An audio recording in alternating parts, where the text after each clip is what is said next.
Okay.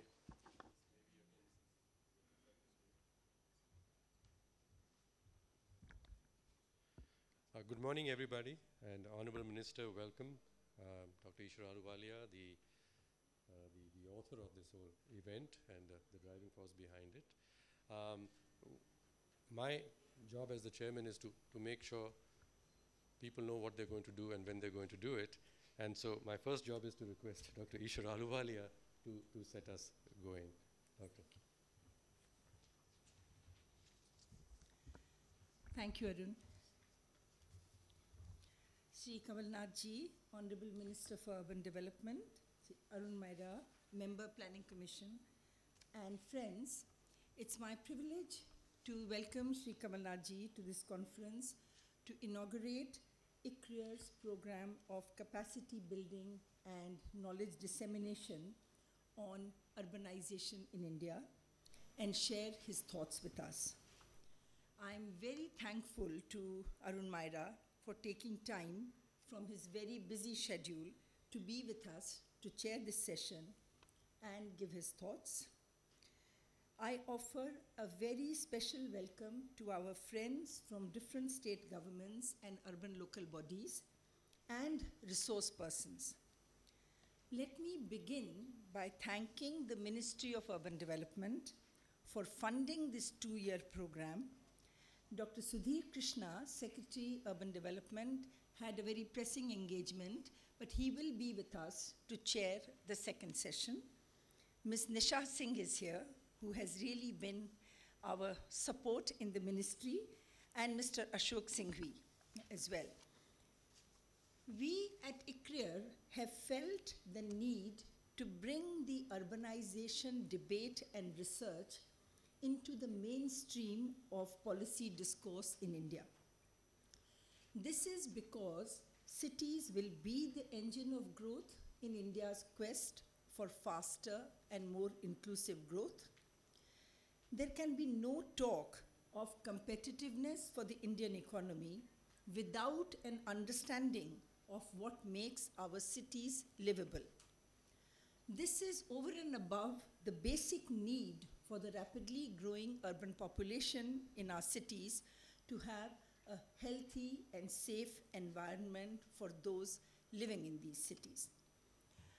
Economists often talk of improving investment climate, which traditionally has meant ensuring a stable macroeconomic environment so that inflation does not get out of hand, providing high-quality infrastructure, and minimizing the transactions cost of doing business by simplifying the industrial and trade policy regime.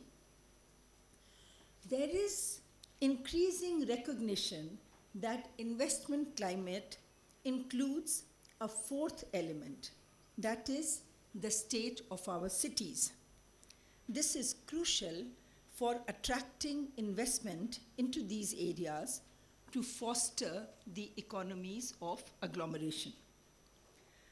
The fact is that investment climate in India today is endangered, among other things, by the abysmal state of our cities because of decaying infrastructure and the poor state of service delivery. If our cities lack water, sanitation, roads, urban transport, traffic support infrastructure, and planning which does not pay heed to conservation, transit orientation, and economic opportunities, then such cities cannot act as engines of growth. I owe a personal debt to the Ministry of Urban Development and the Ministry of Housing and Poverty Alleviation to assign to me the responsibility 4 years ago to chair the high-powered expert committee on urban infrastructure and services. You have all contributed in different ways to the learning of the committee as we traveled around the country, and the report, as you know, was submitted to the two ministers in March 2011. In the past 18 months, the report has been presented and discussions held with 7 chief ministers and their officials. There is growing awareness of the challenges and opportunities presented by the urban scenario in India. Also, a large body of evidence is emerging on how urban scenario is being transformed for the better. I know that some of you read my monthly columns in the Indian Express and the Financial Express and send me comments. Many of you have also contributed to those columns by giving me ideas, suggestions, and corrections of my perceptions on what is happening on the ground. The Jawaharlal Nehru National Urban Renewal Mission, a mission to rejuvenate the urban sector, began in 2005 and will end in March 2014. It has injected a sense of dynamism in the urban sector, and there is clamor for more. A new JNNURM is in the making. We must learn the right lessons from the experience of the past 7 years as we frame rules for the new mission. It is at this crucial stage that the Ministry of Urban Development has assigned this responsibility to us at ICRIER. We all know that large investments are needed in building the physical and social infrastructure in the cities and towns of India. The high-powered expert committee tried to do the sums. If only physical infrastructure is taken, and that too not including electricity and buildings for schools and healthcare facilities, etc., if land cost is not included, if no allowance is made for inflation, even then, at 2009-10 prices, the estimate of urban infrastructure investment requirement over the period 2012 to 2031 comes to rupees 38 lakh crore. This implies 15% increase in the 12th plan. Mr. Myra, I hope you are listening. And 12% in the 13th plan, 8% each in the 14th and the 15th plans. The estimates are based on serving the currently unserved and underserved population to the standards set by the Ministry of Urban Development as service level benchmarks, assuming and knowing that population in urban areas will increase from 377 million today to 600 million by 2031. A better perspective on urban infrastructure investment requirement is provided by comparing the 0.7% of GDP in 2011-12 with the 2% of GDP which the Government of India spent on subsidies on fertilizers and petroleum products in the same year. This is what I mean by placing the urbanization debate in the overall development debate in the country. Similarly, in 2011-12, state governments' budgets absorbed losses of close to 1% of GDP arising from only the distribution segment of the power sector. Against this background, the investment increase on urban infrastructure from 0.7% of GDP in 2011-12 to 1.14% of GDP in 2021-22 is very small indeed. However, it is important to emphasize that the investments alone will not ensure public service delivery to the requisite standards unless financing and governance mechanisms are put in place which involve systemic reforms. If the municipal corporations, municipalities and Nagar Panchayats have to spend this money assisted by state governments and the Government of India, where will the funds come from? We need taxes that urban local bodies can charge. We need better realization from the property tax. We need devolution of funds from the state governments to the local bodies. We need creative handling of the post-octroi revenue sharing arrangements. We need user charges to recover costs, at least to begin to recover costs. We need financial transparency and timely audit. And above all, we need a proactive role of the Government of India through missions such as the JNNURM in funding and incentivizing reform to improve the finances of the urban local bodies.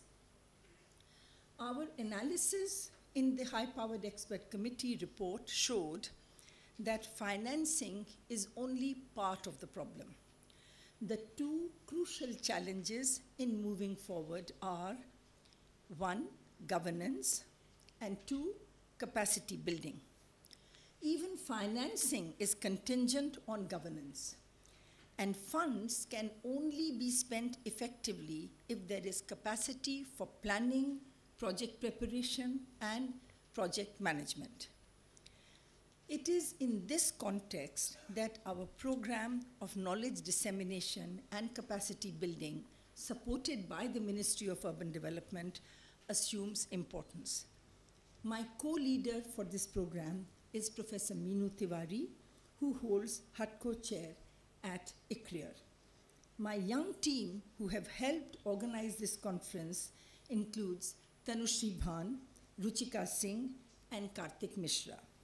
Many of my teachers are sitting in this room, in the front row here and elsewhere, from whom I have learned a great deal. Mr. Anil Baijal is here, Professor Swami, Professor Om Mathur, Chetan Vaidya, Usha Raghupati. There are many in this room from whom I have learned about urban planning. What we intend to do in this program is to grow and reach out to others, to gain knowledge, to build our own capacity, and in the process, build capacity in the system to face these challenges. We have identified 7 themes.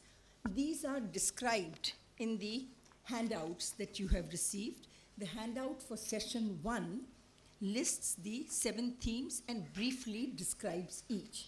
I will not go into the description of these themes, but just list them here so that you know these are the areas that we intend to cover, but these are not cast in stone.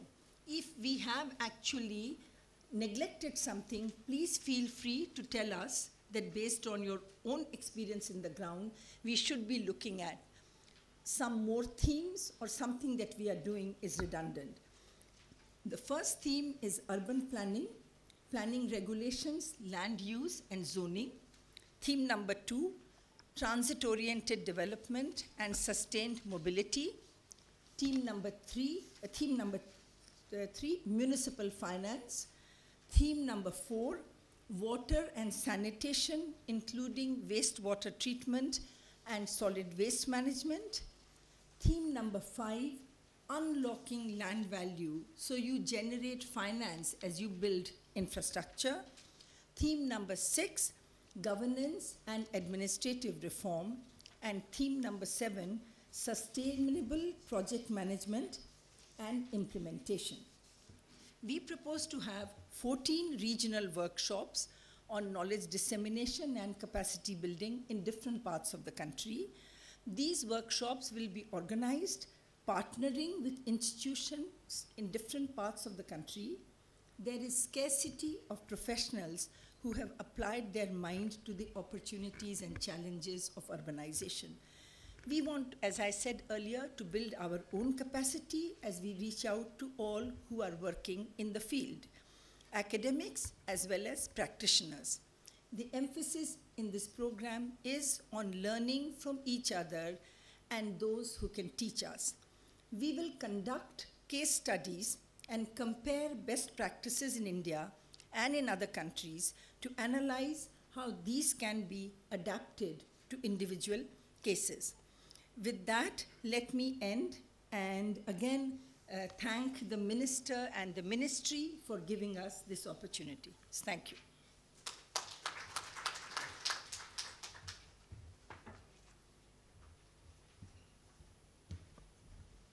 Thank you very much, Dr. Ahluwalia.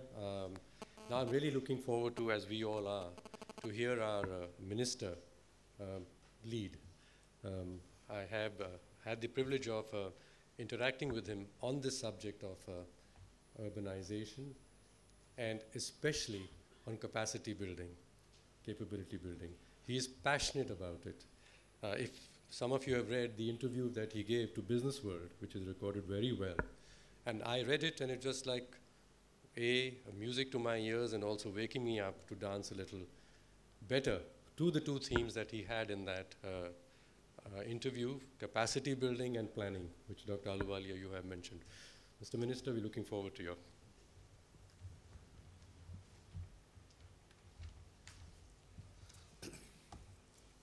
Dr. Arun Maira, Mrs. Ishwar Ahluwalia, our joint secretaries in the ministry, Mrs. Nisha Singh, Dr. Singhvi, and we have our chairman of the NIUA here, also a former secretary in the ministry, Mr. Bajal, all distinguished participants and participants from the states. I would like to congratulate Dr. Ishwar Ahluwalia and our team at ICRIER for putting together this workshop today to take forward capacity building and knowledge dissemination program on urbanization. This program has the full support of the Ministry of Urban Development. And I'm glad to see that amongst the participants are also representatives from the states. ICRIER has, as an institution, is involved into cutting-edge economic research over the last 30 years, contributing insights into multiple economic challenges, including that of urbanization. The ministry's association, as Dr. Ahluwalia said, goes back to 2008, when the high-powered expert committee on urban infrastructure was constituted. And this committee had done extensive and very commendable work in this area, and has been of great support in formulating the JNNURM2.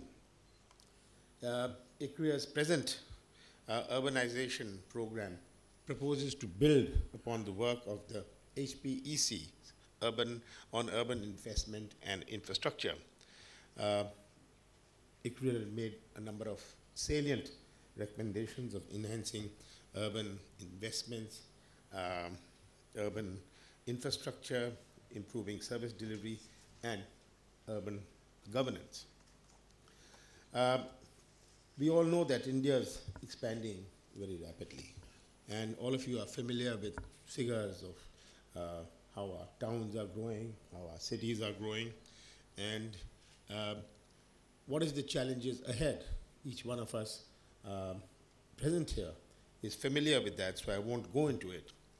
But we must recognize that in India's urban landscape, there are huge disparities between the smaller towns and smaller towns, big towns and smaller cities and large cities.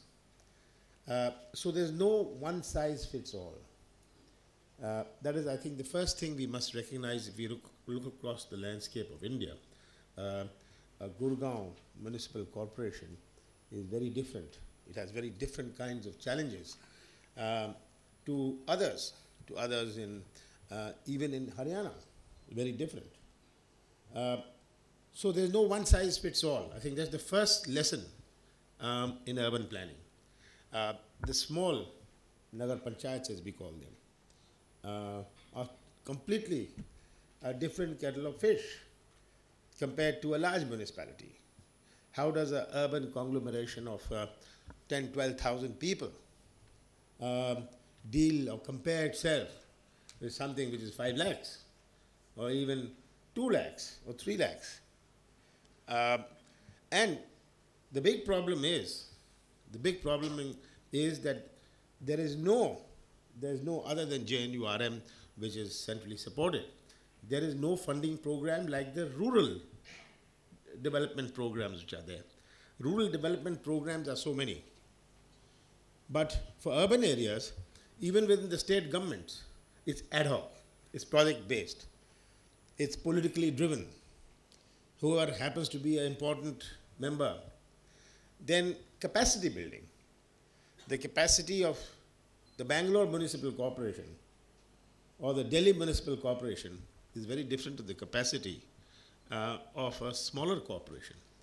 Even within municipal corporations, where we are talking of maybe 1 million plus, is very different to what is of 3 million, 5 million, 10 million. So even within large, in our cities, there is no one size fits all. So if we look at financing patterns, it will be very different. We had JNURM 1. That was the first trial of the central government trying to fund urbanization across the country. We are now in the process of formulating JNURM 2. There were a lot of lessons to be learned. In JNURM 1, when I went through the past records, I found that it started off very clumsily because nobody knew. The states didn't know. The ministry didn't know. That's even a fact. If the states did not know, then how will a municipal body know? How will a municipality know what JNURM was? How will they present a proposal? And in any case, they can't prepare a proposal because there's no capacity. There's no capacity to make a DPR. What is a good DPR? Who's going to make the DPR? If a consultant is going to make the DPR, how will they find that consultant? And if they find the consultant, how will they appoint that consultant? These are the ground realities. I saw this in my own district. And how will you appoint a district? Who will certify that this is a bit, how will you appoint a consultant? Who will certify that this consultant is all right? How will you create a panel of consultants? When, to start off with, there is no capacity in the municipalities itself. So the first thing we said, when I looked at this, I said that there's no use having JNURM 2 if we don't do capacity building and we don't have a dedicated municipal service. But what will you do capacity building too? You have officers posted in municipalities and municipal corporations, not because they understand anything, but because they want to be in that location. So he's got no stake, he's got no ownership. He just comes, passes his time. He's from the veterinary department. He could be from any department. He comes there, does his 3, 4 years, 5 years, and moves away back to his parent department. He's there only because he wants to be in that particular place for family reasons or whatever. So until we have a dedicated municipal service, there cannot be capacity building. Because today, if you call the chief municipal officers from 200 municipalities, in the next session they won't be there, they would have been transferred, they've gone back somewhere. So what was the use of training them? So all of you who are here from the states, please raise your hand. You all here from the states. Do you agree with what I'm saying? So we need to have a dedicated municipal service. I must tell you, when the Lok Sabha Parliament discussed the Ministry of Urban Development a couple of months ago, and I talked of a municipal service, all the MPs across party lines were thumping their tables, clapping. That's the right thing. I said, we got to have capacity building. They said, absolutely. And what you feel, what we in the ministry feel, what the polity feels is the same thing, for once. That everybody feels the same thing. And that is the important thing. Because when we look at the rate of urbanization, it is absolutely shocking. It's mind-boggling. And as economic activity increases in even the smaller urban areas, in municipalities, and why does it increase in the Nagar Panchayats? Why is uh, urbanization in percentage terms larger, in percentage terms, larger in our Nagar Panchayats and the Nagar Palikas. Because the younger generation, which had never been to college, have now been to college. So is unfit for the village and is unfit for a large city. So they are moving from rural areas to smaller urban areas, from smaller urban areas to larger urban areas. This is what's happening, and this young population, as he sees more television, as he sees this information dissemination is so strong, he sees he moves away from the farm. And as greater mechanization takes place,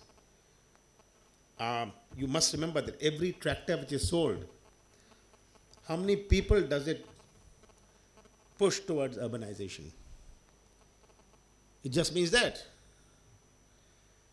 So this urbanization is unstoppable. Is unstoppable. The question is, how do we deal with this? There are several areas of urbanization, but most important, I'd say, and which comes in the 7 selected themes for the program today, in urban planning, which is planning regulations, land use, and zoning. Now again, this will have to be different in different areas. It can only be conceptually done, but otherwise, it's got to be different in different areas. Take the case of Delhi, which I've been grappling with. Take the case of Delhi. Is there anyone here from DDA? Okay. I wish there was somebody, but I would like to tell DDA what they tell me, tell you all what they tell me, and how far removed they are from the realities. That how far removed they are from realities.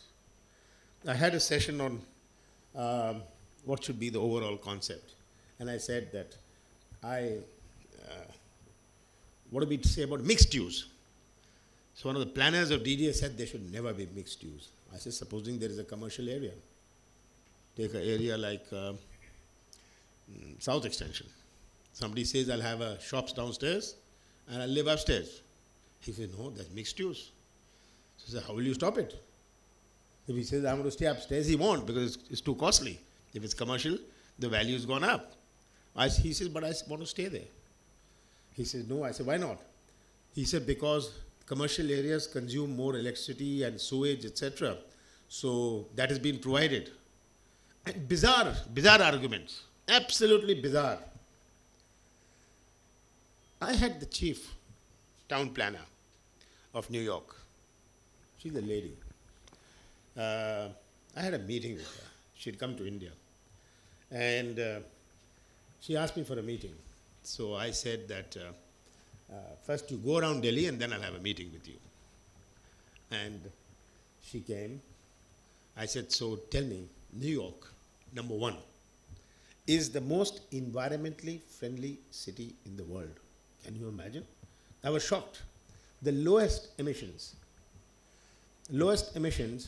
because nobody comes in a car. Nobody goes, they just walk or use public transport. Then lowest emissions are counted in per capita emissions. They have such high density there that obviously it will be, the per capita will be so high. There's so many people. And so I said, tell me one thumb rule of your planning. I said, tell me one thumb rule of New York's planning. And you know what she told me? She said, we don't have anything known as FAR. I said, you have nothing known as FAR? She said, no. I said, why not?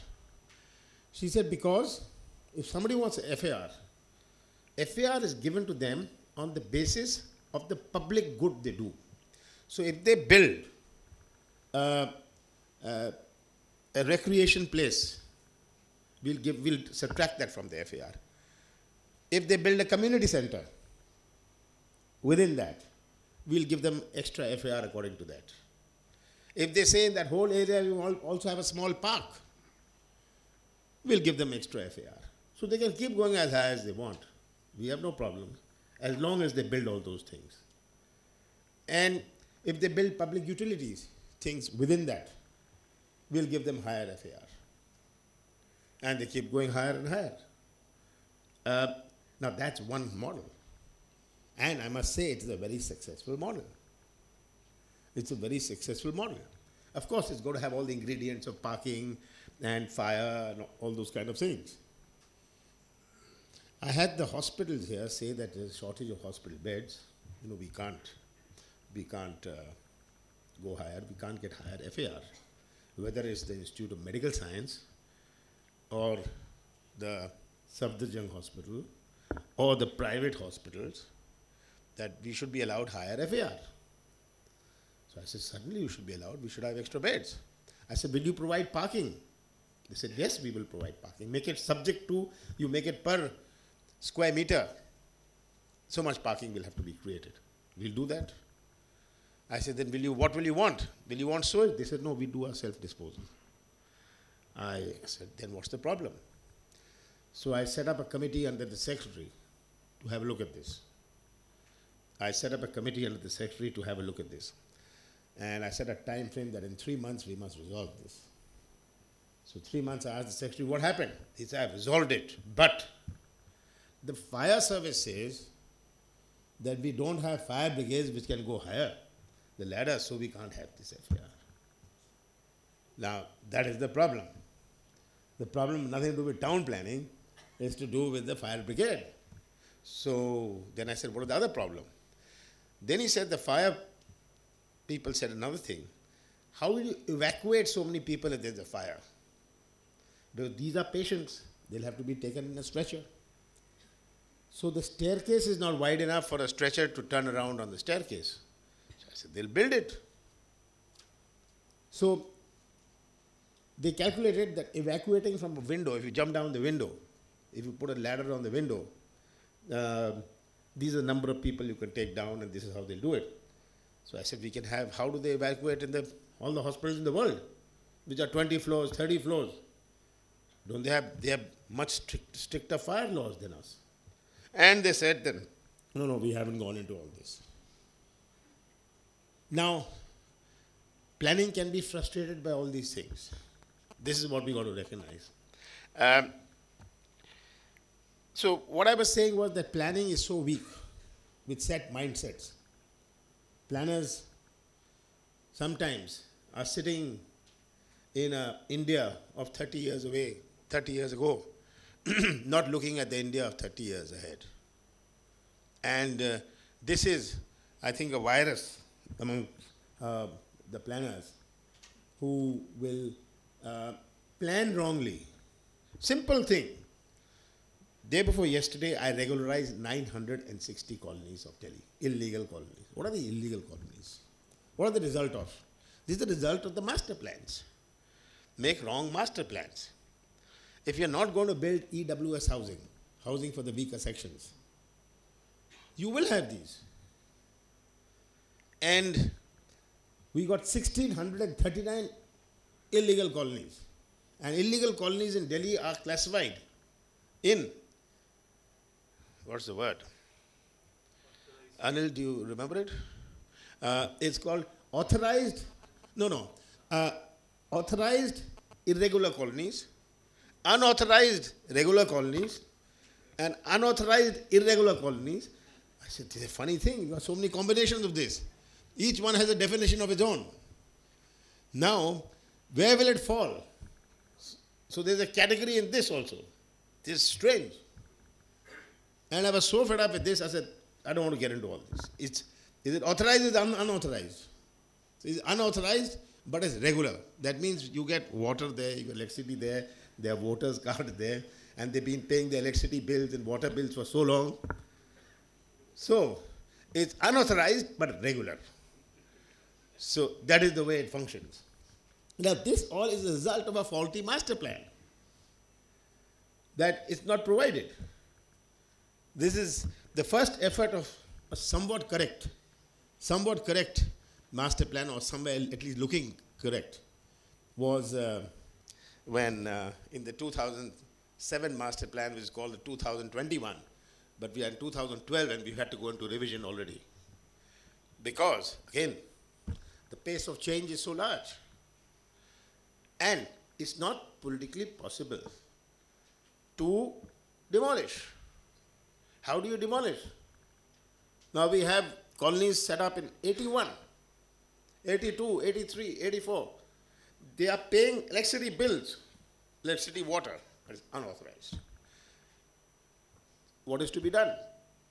Now, okay, if you want to remove them, you say, we will relocate them. How will you relocate them? You're going to build some, and you can only build it there. Where will they go? We got 40 lakh people. 40 lakh people in Delhi living in these unauthorized, irregular, regular, unauthorized, irregular, whatever it is, colonies. 40 lakh people, that means 4 million people. It's bigger than the population of so many countries who live in irregular colonies just in Delhi. So this is, again, what is it? This is a result of plans, master plans, town plans, incorrectly made. And this is where we suffer, without looking into the future. One of the most important things in the 12th five-year plan is the 12th five-year plan talks about what does it talk about? Optimum use of land. I forget the exact phraseology, right? That is the most useful thing. Economic land use, or, something like that. There's some phrase like that, which talks about land use.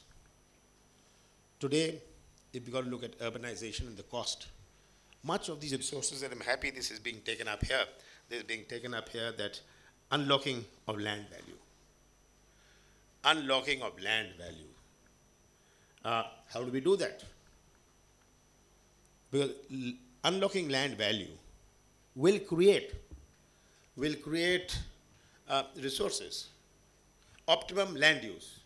I think that's what the words used in the 12th plan are. Is optimum land use. We have to have optimum land use.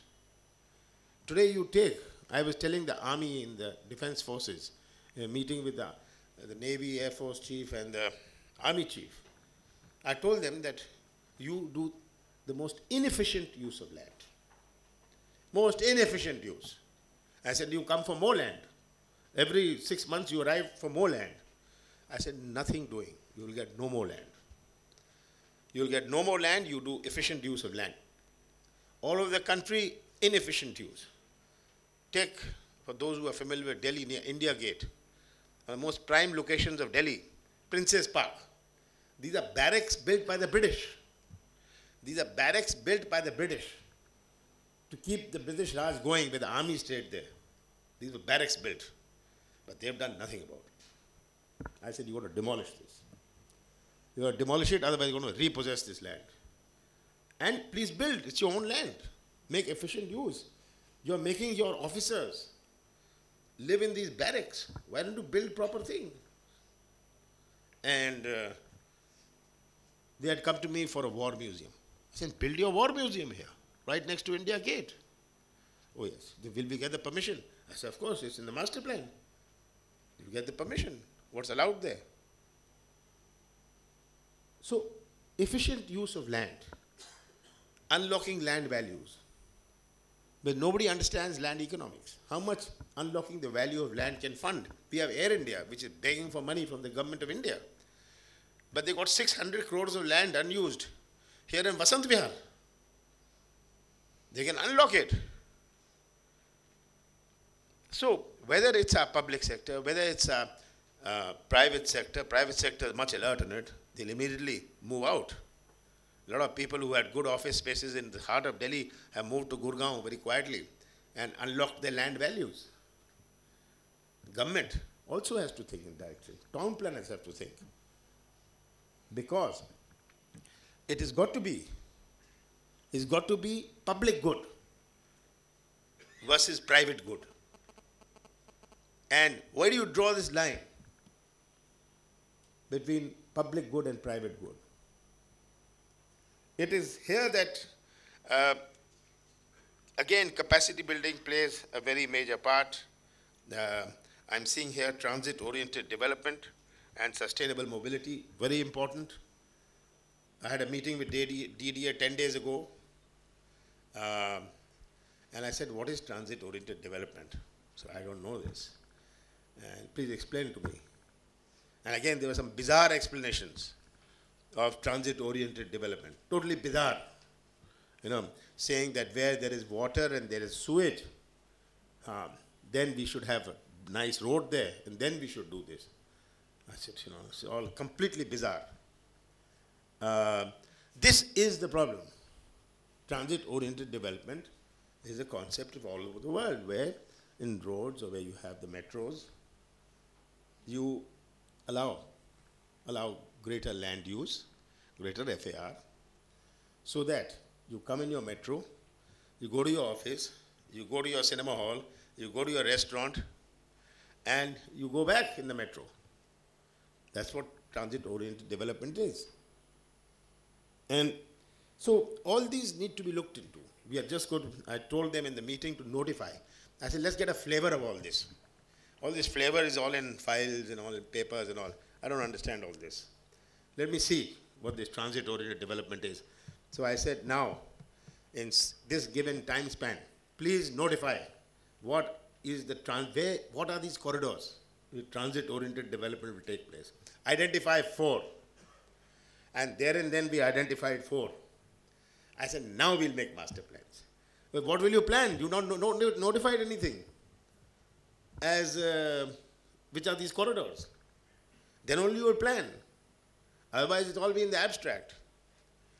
So I think very shortly, they're going to notify. You'll see, we're going to notify in Delhi.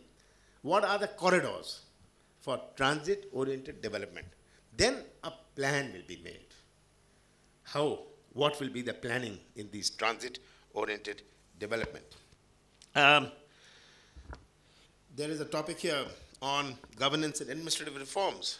Of course, this is very important. How do you in municipalities and in municipal corporations have a governance structure which works between elected representatives and the technocrats, the specialists in this? Because with the devolution of powers which should have taken place, has not taken place, what is the levels at which there is incisiveness? If the elected members are only concerned about postings and transfers of the lower staff, how will it work? We're going to have capacity building also. And Ishar, I want to tell you, this should be your next program, of the elected representatives of councillors, so that they are elected. And I must tell you, they are the ones who fight the most.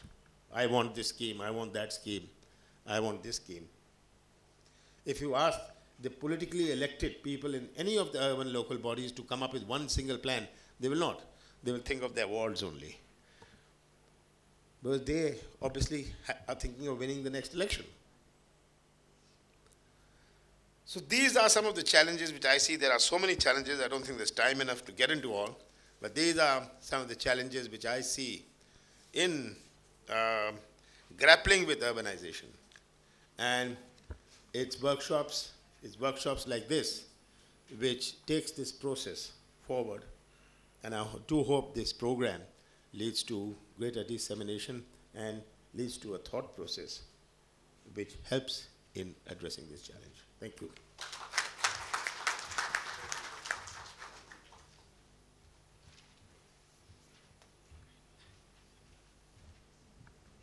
Well, thank you very much, Mr. Kamalnath.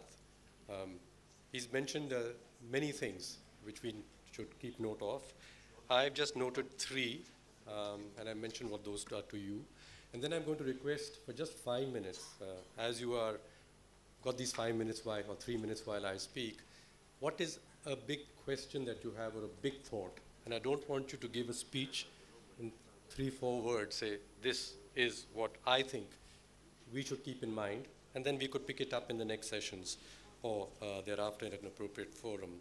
3 things that I have highlighted in myself.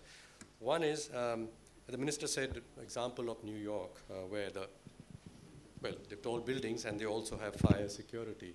And here he said, well, one department doesn't work with another, Because they've got their own rules and limitations, and someone else has their ambitions to overcome their limitations. So the need for many agencies to work together to make the whole system work, perhaps that's one of our key problems in India, and definitely in the area of urban development. So how will we address this? Number two, mentioned that the master plan in the case of Delhi within a few years is already outdated. And I thought, yes, so maybe it's not the plan that's important, but a dynamic, ongoing process of planning in which various things are connected together, and so the system adjusts various parts of itself and so evolves. In fact, we have this challenge in the Planning Commission now when people say, well, what's the use of a 5-year plan? Well, in between, many things change.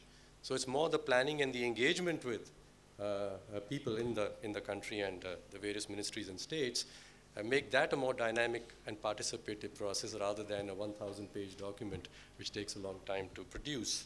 And the third is an important point he said, that let's not just concentrate on the big cities. It's about the smaller ones that are emerging as the places where the inclusion of India, the people of India, and growth is taking place. How are they to be helped and equipped to live better, in better dignity, with better services? And therefore, coming to planning again, the idea that we have of a plan, how sophisticated it should be, is probably not appropriate for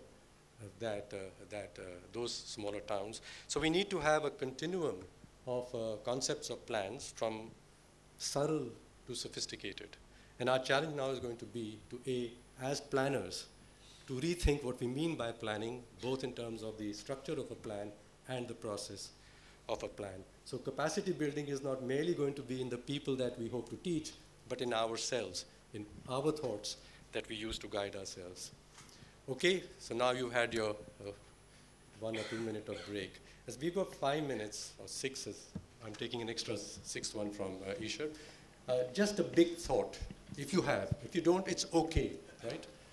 If you have a big thought. Anybody? Any big question? Yes, please. Sustainable planning, yes, sustainable. And by sustainable, you mean both environmentally sustainable or mainly that too? No, sustainable in the term of the size of the cities that Honorable Minister has told. Small towns, I'm from a big town, Canada. Right. So I'm talking about the neighborhood of the small towns, which is somehow connected with the big town. I mean the metropolis. Yes. But this entire area is not being thought about. May I request you to give your name? Yeah. I'm Devashish Kaur, Director General Projects, Kolkata Municipal Corporation. Very good, thank you. Yeah, by the way, what we're doing also, which Dr. Ahluwalia has organized, is that someone is taking notes of everything that is being mentioned. And at the end, we'll have a record of many things that have been said, so we all have access to the many voices. Yes, please. Name and then quick thought.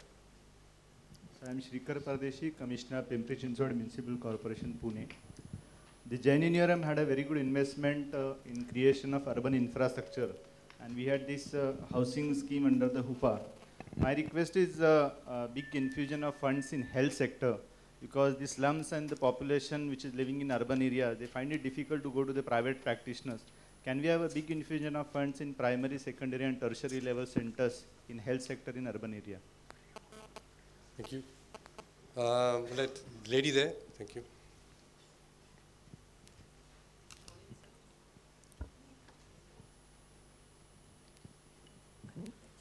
Good morning, sir. Yes. Thank you very much for the focus on emerging towns and cities, because I'm Director of Urban Development and Town and Country Planning from Himachal Pradesh, Dr. Purnima Chauhan. My one thought, sir, is that we have a number of promoters coming to Himachal Pradesh to build apartments. However, if the draft reality regulators bill has some element of ring fencing areas for, let's say, upmarket, or like you have star classification for hotels, for those kind of villas and luxury apartments, etc., then this nomenclature will not be misused by the promoters, and there will be high quality, high-end infrastructure also following, and of course, unlocking land value as a consequence. Thank you. Thank you. Yeah, Anil, sorry. Since ICRIER is going to launch on a capacity building program, and we've been working in that field, only one suggestion, building on what the minister said, that the need of each of the urban local body is so very different that don't keep your training programs highly structured. Let them be very flexible, just have broad contours and develop as you go as per the needs of a city. Excellent. Just a suggestion. Excellent. At the back there, right at the back, very last row, thank you.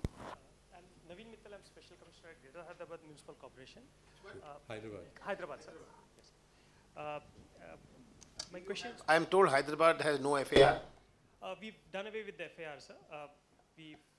Basically what we do is we insist on basically setbacks, and then there are certain height restrictions in some places, but FAR as a concept has been done away with in Andhra Pradesh. I think we should have a session on this. You know, what is FAR? See, and look at a study of Hyderabad. This is something you should do rapidly while Delhi is in its stages. We can have certain areas of Delhi or certain areas of smaller of Calcutta or whatever it is. No FAR. What does it look like? What will happen? I'm not saying do it or don't do it. I'm saying how does it sort of roll out on paper? What I wanted to talk about was basically the concept of creating new greenfield cities. In the sense, in India we've created some cities like Chandigarh and Gandhinagar and some cities, but of late and last 2-3 decades, we have not come out with any That's new, true. Planned, it's not urbanization, it's suburbanization. You see, how do you create planned suburbanization? In India, much of the suburbanization which has taken place is not by design, it's by default. Now, it happens by default. You know what happens? There's no plan. So every big city and even a smaller city, the mega cities and the 10, 20, between 10 and 20 million cities, each should give a suburbanization plan. Twin city, so that there's dispersal from the city. You're reducing the, this will really reduce on the carrying capacity. So the load on the carrying capacity of a city will reduce. If I might just add, the DMIDC, the Delhi Bombay Industrial Corridor, is about creation of new cities. But again, the logic is that those cities can't be floating somewhere. They have to be anchored along some economic activity or possibility. And it's being done that fashion. Yes. I'm Saraswati Prasad. I'm Principal Secretary, Urban Development, Government of Assam. This is about the municipal service. So municipal service, there has to be greater clarity on that. Because to my mind, there is a third tier of the government. And in our state, they are employees of the, are we talking about a state, a provincialized kind of? Which service are you from? I'm from the IS. IS, okay. Now, where were you before this? So I've been largely in Assam, but I have... No, where were you, what post were you with before this? So last 3 years I've been there. So no, before that I was in Government of India, sir. Okay. Yeah. So you, which department? I was working as a CVO in one of the ministries, sir. Okay. Now, you went from there to be the principal secretary. That's all right. You're not at the municipal level. But at a municipal level, you take the CMO. You have CMOs, municipal officers. Who heads the municipality there in Assam? So that's what, in Assam we don't have municipal officers. We have the elected representatives. They are also the chief executives, sir. And we have a very, very skeletal kind of municipal cadre, which is their own.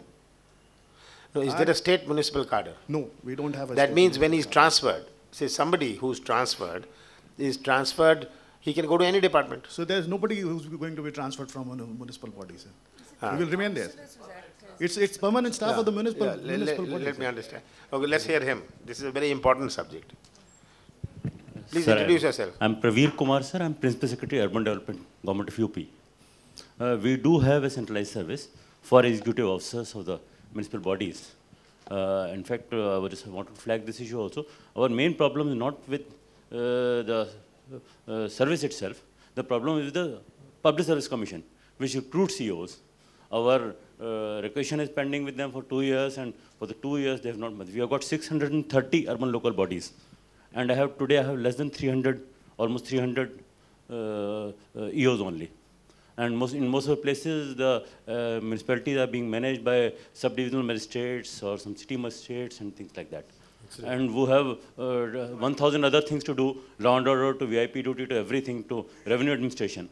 So our main problem is with the Public Service Commission, which is not able to give us officers, recruit officers for us for the past 2 years. Do you have a municipal service? That means yes, we the do have 300 you have.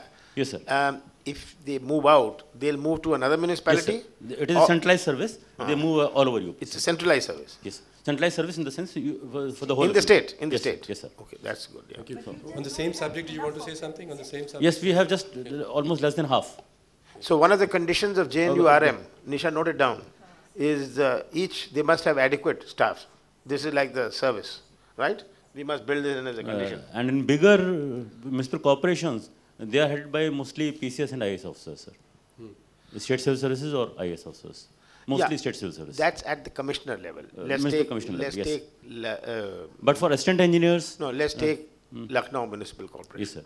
That is headed by an IAS officer. PCS officer? Senior PCS or IAS, right? Senior PCS. Senior PCS State service or a yes, sir. Yes, All India service officer. Sir. Below him? Below him, a couple of more PCS officers sometime, and also from the centralized service, sir. Upnagar Adhikari and additional engineering staff, yes. Engineering staff is transferable, sir. Engineers are there. They are also part of centralized service. Okay, so the engineering staff. They are also there. JEAE. JEAE of Lucknow municipality. Axian chief engineers. Then the. Where can he be transferred? Anywhere? Any government department? No. Within the municipal bodies, sir. Within the municipality. That is what I'm talking about. So JEAs are there. Even the sanitary staff is there. And how much is the shortage of JEs? Tax superintendents are there. How much is lacking? How much staff is short? Almost 50%. JE, there's not that much of a shortage, but particularly executive officer level, many of the municipalities, smaller Nagar Panchayats, are being managed by just a clerk. One clerk he is managing. That is the problem. Yeah, that's what I was saying. So, that's exactly what I've been saying. It doesn't function. To build capacity of the staff, we have to have the staff first. Yeah, absolutely. Then build the capacity. Otherwise, that's what I said. Sir. Who do capacity building at home? Sir. Well, the lady here was the same. No, here. Thank you. I'm Amita Prasad, Principal Secretary, Urban Development, Karnataka. We have a very strong system of Karnataka Municipal Administrative Service for last 35 years, and they are doing well. So I just wanted to tell them. But 3 issues I like to flag here. One is the peri-urban areas, which are totally left out in one of the plannings, and they have no capacity. Which urban area? Peri-urban area, which is neither rural or urban. Second issue is about the monetization of the land and of the things which I think the Minister has pointed it out. Third issue is we are talking about capacity, we are not talking about competency. I think the competency mapping and the competency building should be the focus, because the skills are required for a municipal thing. It is different from all other things like sewage management or urban services management. So I'll request that not only capacity building, it should be also competency building. And the last point is the planning of master plans. We have different type of master plans. We have master plan, structural plan, mobility plan, transport plan. My request will be that if the master plan is inclusive of the transport plan or urban urban transport or mobility, it will be a very good help, and this type of suggestions can come through the JNURM. The last point is that we are working on a system. The system is very small, and we are burdening or whatsoever different type of schemes we are doing it. So it's like a mountain on a rat type of situation. We have very small systems. We are loading them into various type of things. The capacity, the competency is not available. My request will be that whenever there is a new program, there should be project monitoring units. And in JNURM also, like, we hardly have systems like that where project monitoring units can be at every level.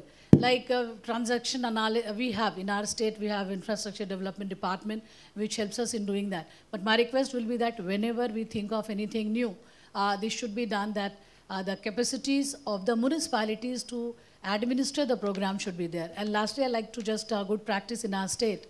Honorable Minister was talking about schemes in various places. We, last 3 years, we had a CM's fund. We called it like CM's fund for urban development. And 16 big towns were giving fund. Almost 1,400 crores we spent in 3 years' time, which was for road, urban drainage system and all. Well, and we are continuing with that. Well, Karnataka is one state which made good use of JNURM 1.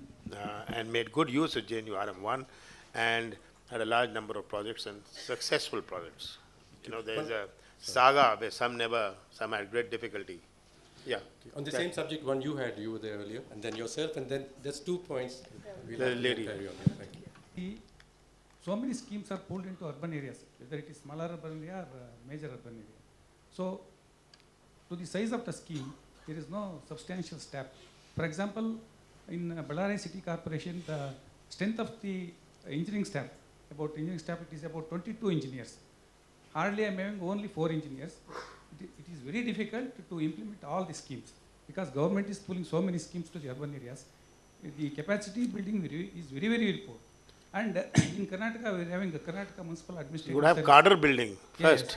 That means at least not cadre building. Yes. You must have the people. As you said, the 50% are not there by the UPSC, for the Public Service Commission. Even to administer the urban areas, so many officers coming in so many departments. For example, the officers from prisons department, officers from audit department. I think, are Nisha, posted to the urban you write to all the states, ask them that what is their sanctioned strength of municipal and what is their strength.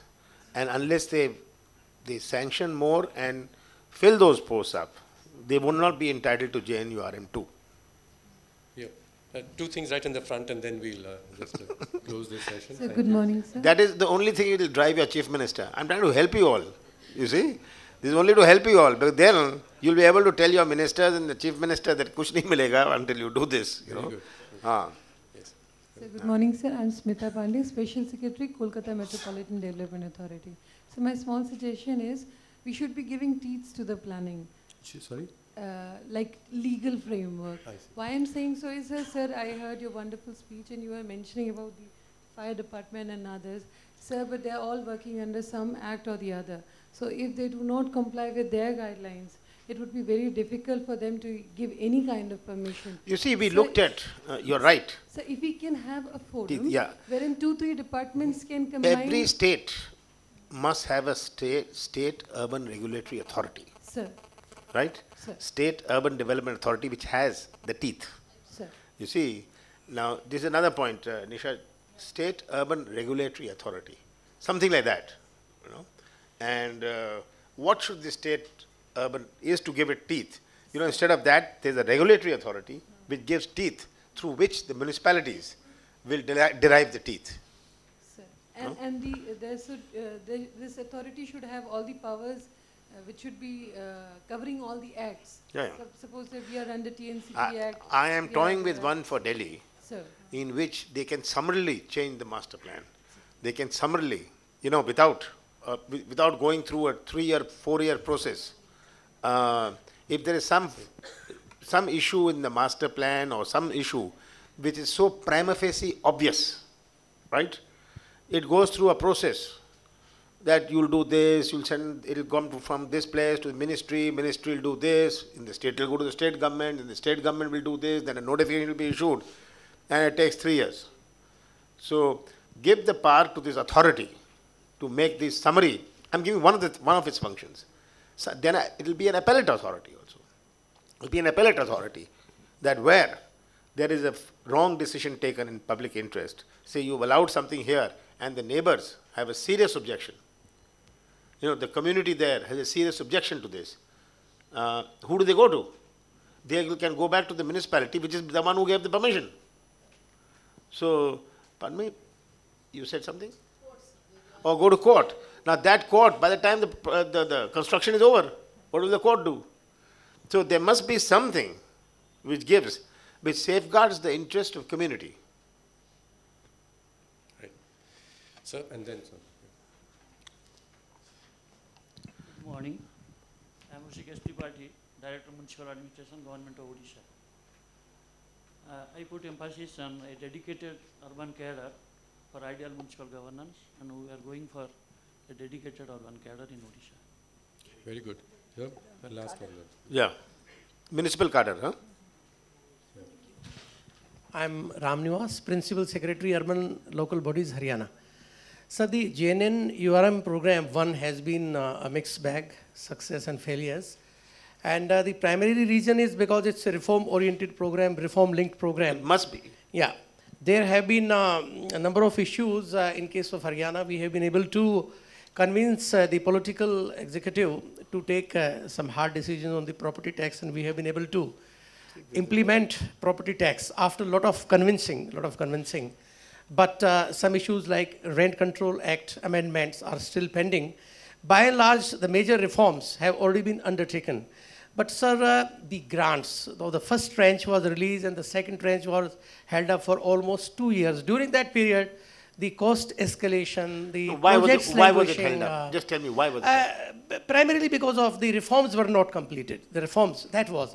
So my suggestion is that while formulating JNNRM2... Was there any delay from the ministry or the well, not the ministry. The ministry basically was insisting on the reforms part. Yeah. So, sir, while formulating JNNRM2, I think this factor needs to be taken into consideration. Those states which have achieved at least some percentage of reforms, not the full reforms, because if you ask us that your 90% property tax should be recovered and 100% should be covered, that may not be practicable and that may not be possible. And if you insist on that the water rate recovery should be 80%, I think it should be, on differentiated scale so that... Differentiated scales of the size of the municipality? No, on the size of the reform level achieved. Reform level achieved.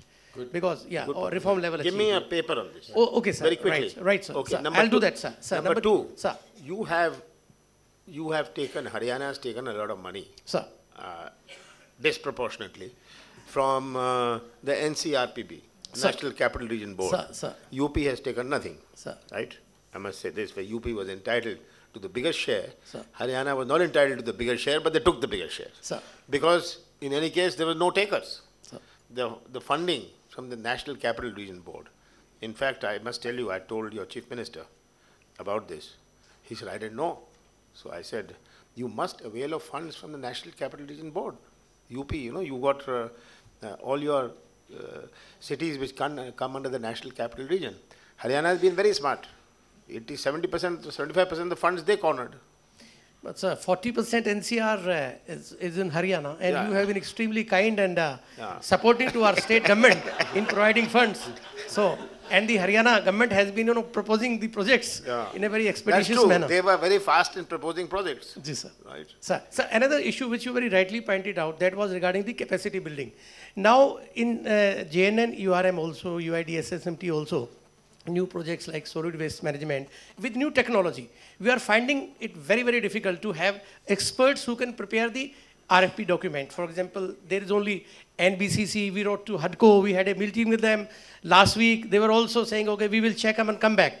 Now we want to float a RFP. Similarly, sir, in Gurgaon, we want to set up a modernized kind of sewage treatment plant, because as of now, the entire outflow of Gurgaon is going just waste. So there is a need to recycle this water, and you have to use this water for horticultural purposes as well as the requirement of construction purposes also. But we do not have any expert agency who can provide us the new dimensions of the new technology and the kind of RFP and other monitoring and project management aspects. So I think as a part of JNNRM2, you can make some sort of panel of experts or provide some sort of guidance, assistance to the state governments. In fact, by coincidence, your Chief Minister is meeting me today. Sir. And one of his items on the agenda Sir. is monorail for Gurgaon. Sir. And which we will help under the National Capital Region Board. Monorail, right? Sir. So Gurgaon is becoming a mega city, the way it's growing. Sir. And so a monorail, Sir. a metro may not be the answer. But a monorail is 40% cheaper. And I want all of you to think in terms of monorails and not start thinking of metros. Because monorail does what a metro cannot. It has much sharper curves. It has much, much sharper curves. It's got on one pole. There's no land acquisition. Right in the median, you have a monorail. And I propose having a seminar on monorail under our urban transport division, right? That which cities, because we are moving from four-wheelers or two-wheelers to metro. It's a very expensive process. Right in the median, you can have a monorail going. And you can put one coach, and you put 4 coaches. So now the traffic is 1. So you put only 1 coach. And every 2 minutes, it moves. So, monorail with the new technological developments taken place in monorails, which has become very, very efficient. Sir. You in Gurgaon, you should think of. We are planning. So we are planning pod taxis also. Very soon we are coming with an expression of interest for pod taxis for entire Gurgaon. Sir. Thank you. Right, sir. Thank you. I think this has really been a demonstration of both our minister's passion as well as his practical connection with matters. Yes. I must go. So thank you very much, Mr. Kamala.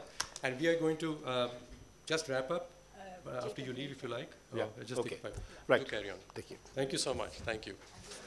Yeah. Thank you. Thank you. Okay. Okay, do settle down for a minute, please. Thank you so much. Just settle down. Thank you. Thank you. We are not finished yet, so do settle down for a minute. We're not finished yet. We haven't finished yet. Just close the doors for 2 minutes. Thank you. Thank you. Thank you. Thank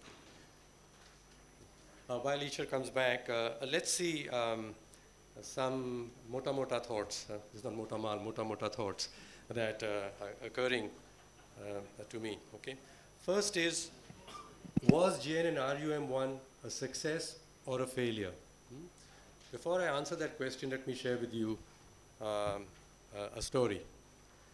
The Tata Group has introduced some years ago a competition amongst all their companies, and their companies now operate in England and Korea and Spain and of course hundreds of them in India also, and the UK too, on companies that have achieved the most in terms of by innovation, by doing something different. They also have a competition side by side with that for the company that tried and failed. Now, what is the criteria for the latter one for being selected as an achiever? Which is, if you tried and failed but learned from it and have demonstrated what you learned from it, then you get an award. Now, as it turned out in the last 6-7 years as they run the competition, the companies that tried and failed but learned are celebrated even more than those that succeeded. Okay. So I would say, as I was saying, I've been saying when friends have asked and in the media, a year and a half ago, I would say the JNN RUM was what you said, a mixed bag. But I would say, like I've been saying to the media now, it's been a great success. Because what has happened in the last year and a half, amongst many people here, and you've led some, and the minister, and several others, this collection of people who care about India and urbanization have got together and distilled. What do we need to do? What can we learn from our experience? And so now I would say JNN RUM is perhaps the best success of India's big programs. But yes, a year and a half ago, it would not have been so. What have we learned? What have we learned? One, the subject of this discussion is capability building. It's not merely volume of capacity, but competence and capability building. I would urge us that when we talk about capability building, there are obviously technical capabilities like engineers. There is so-called executive administration capabilities which we need, but there is another capability. And to introduce that, let me talk of the story of Japan, where Japan was a country in which things never used to get done as efficiently as they would in the UK or the USA or Germany. This was in the 60s. Within 20 years, Japan was the country that people went to learn how do systems work. With the trains, and they come on time, the cleanliness of cities, their manufacturing plants and what they produced. What the Japanese taught themselves was the ability to coordinate and implement. And it was done through very simple processes of total quality management. And in our cities, the big problem is this, the coordination. We've talked about the fire and the building laws, but if you go down to the people executing, whether it's the drainage, water, roads, there's just no coordination. And the lives of citizens are being totally affected by bad coordination. Yes? Now, of course, we are citizens ourselves, so when we have to work with others with whom we must coordinate, what is our attitude to that? Do we not say, well, that's you and me. I'm talking of us. So when we talk about ourselves as leaders to demonstrate by example that we can coordinate and you need to coordinate, well, let's look at ourselves too. But the Japanese learned how to enable people to coordinate by looking at the system and then building something together and then implementation. So I would urge that in the content of whatever is the program, please let us not restrict ourselves to the technical and administrative competencies and financial competencies, but also these implementation, coordination competencies. And they are not, I would say, difficult to learn, provided one wants to and sees the benefit of it. The architecture of the training process, some thoughts have come up, quite good ones. But before I introduce that, we have been struggling ourselves in the urban area and in many areas, that when people don't have the capacity, and we are responsible for ensuring those results happen, there's naturally that let me then do it. You prevent them from making their mistakes and learning and being able to do it. So we, even in the urban areas, are saying about our smaller towns and even our bigger ones, that look, they don't have the capacity to devise a good plan or a project, so therefore, let me insert myself into it and do it. Just think about this. Now, the way out of it is to build the capacity even faster. And don't remain in this strengthening your ability to control, build that capacity even faster. Now, if you have to build the capacity even faster, Mr. Bajal, very good point you made. The architecture of our capacity, capability, competency, building process has to be a more dynamic process. The architecture, much more dynamic process, based on something that is just in time and task aligned. If someone needs to do something, at that time the person must have the access to the skills and the knowledge required. It cannot be that people are being sent in large numbers to training programs which are disconnected with what they're doing at that point of time, because then you forget and it's not used. So a more dynamic system of learning. To enable this dynamic system of learning, two architectural requirements. One, yes, IT today enables the people to have access immediately by checking in. Who can I contact and talk to, what best practice examples there are. That's IT. But in addition to that, what you are doing, and I want to recognize that, is practices. People enabled to listen to others who are doing the same thing. So yes, the Ministry of Urban Development has an architecture in place, which you had in the best practices one, and you had in the Pearl, and so on. I think that's the idea. But to make that much more robust and much larger, where, like here we've got the practitioners, it was impressive that the minister said we need to have municipal cadres, and it was challenging, as if, this thought has not been around. You said so many years, so many years, so many years. Let's learn from our own experiences, and then we can build something together. So that's the architecture, just in time, task aligned, and using lateral linking, technology as well as practice sharing, and deliberately doing it. And I believe you're going to go around the country and have 5 or 6 as such though. So that's it. I think we've got the right ideas. Now we've got to the famous expression, scale them up. Scale them up, right? Lastly, I want to add to that, in the Planning Commission, as we have looked at, why is it that our plans don't produce the results? I mean, you can say about JNN RUM1 that it achieved, say, 50 or 60%. We could say the same about the 11th plan, and why not? So we've been looking back, and we find actually the root cause almost in everything in the country is lack of coordination and poor implementation. I mean, it's not a matter of giving the money. And so we have devised a framework with the principles called the India Backbone Implementation Network.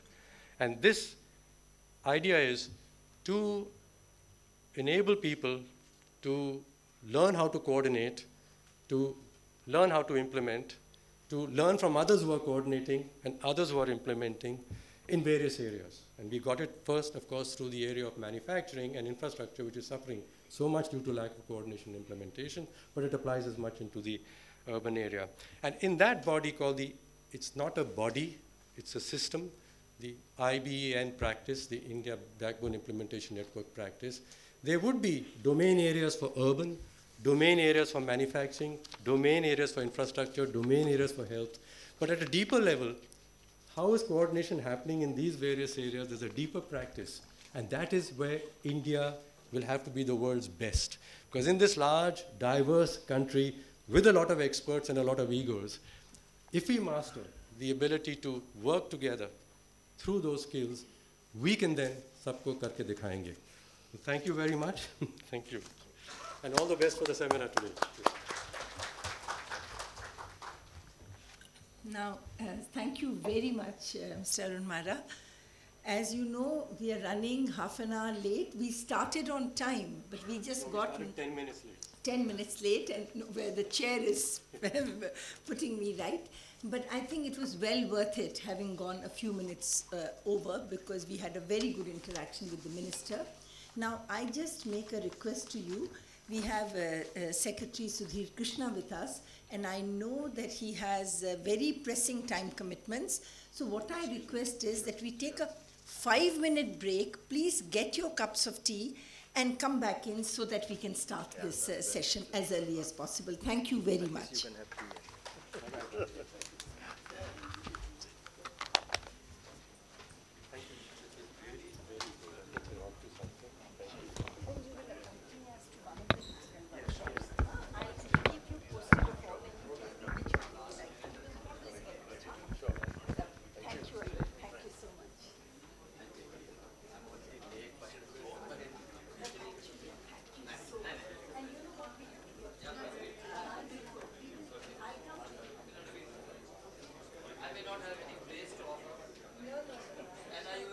Good start. We have the second session on unlocking land values.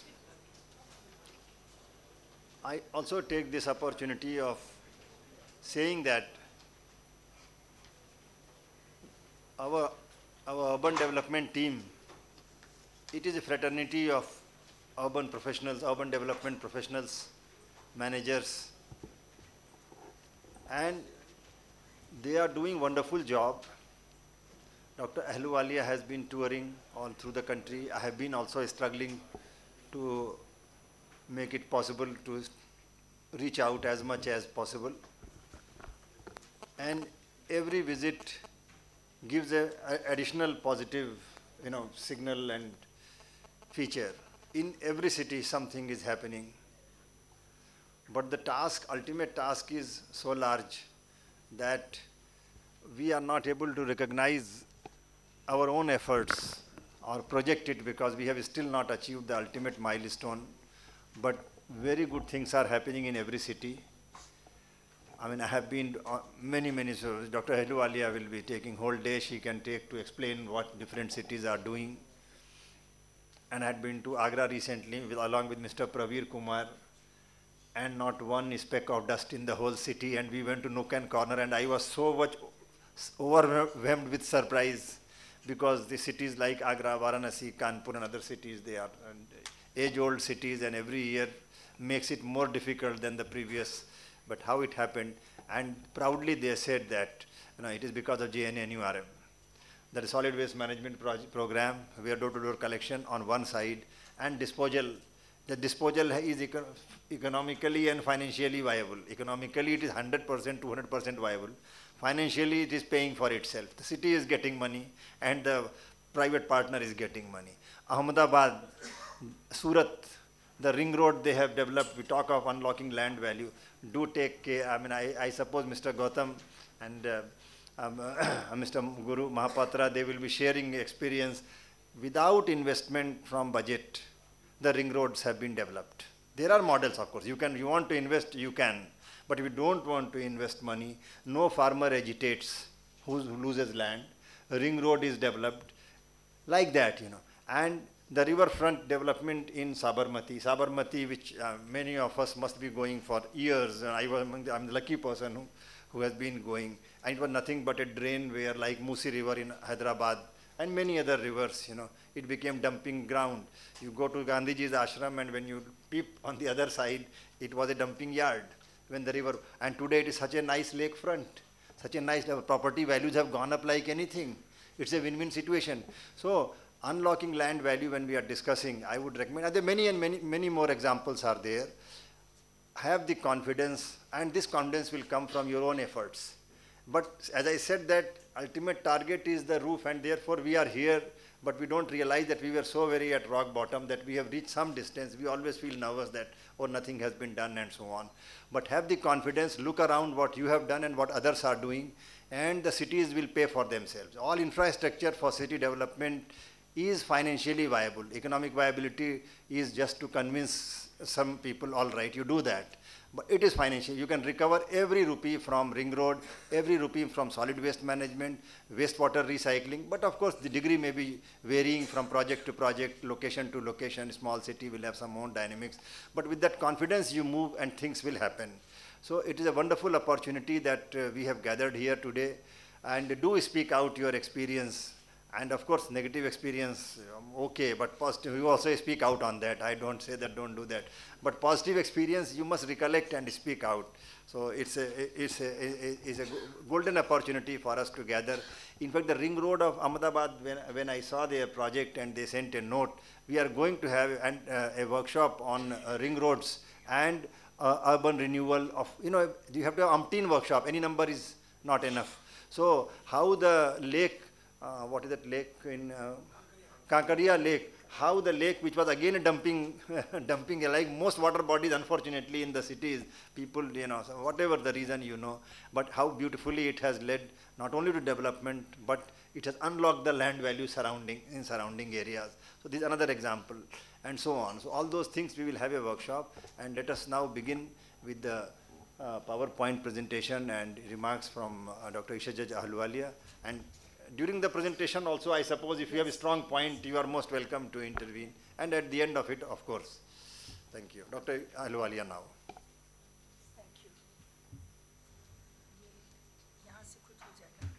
Okay.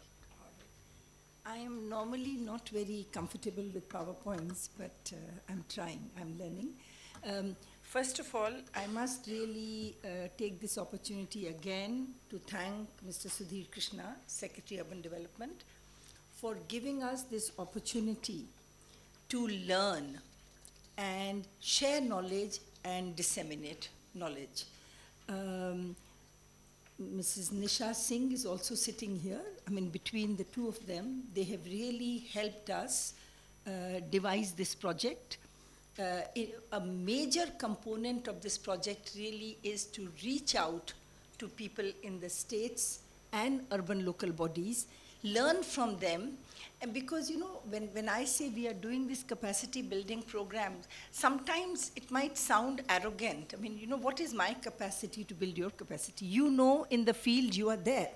But that's why I said this in the morning session, and I say it again. It is our effort to build our capacity together and put the challenges of urbanization in the context of the overall policy debate in the country. I think that is where a think tank like ICRIER, and there are others, can do intellectual arbitrage by connecting you and connecting the urban community with the overall development community in our country. So with that in mind, as I mentioned, we have 7 themes, and for this session, for this conference today, we just decided to introduce 2 themes. For the second theme of land use and urban transport, we really have a genuine resource person, an expert, Professor Swami from CEPT, who has been working for many years and is recognized as an authority on the subject. For this session, you have a student presenting some examples of what I have put together, but the idea is to give some illustrative examples, explain the concept of what we are after, and then hope that in the course of our workshops, as we go through the next 2 years, we will gain more knowledge, both from the field experience and from experts both within the country and outside of the country. We'll identify who are the people working in these areas so that we get a clearer conceptual understanding and back it with the evidence that we are assembling every day in our own country. So let us start with the first. Why don't you do it? I think it's so much easier. Yeah? Okay, you do it from here. And now,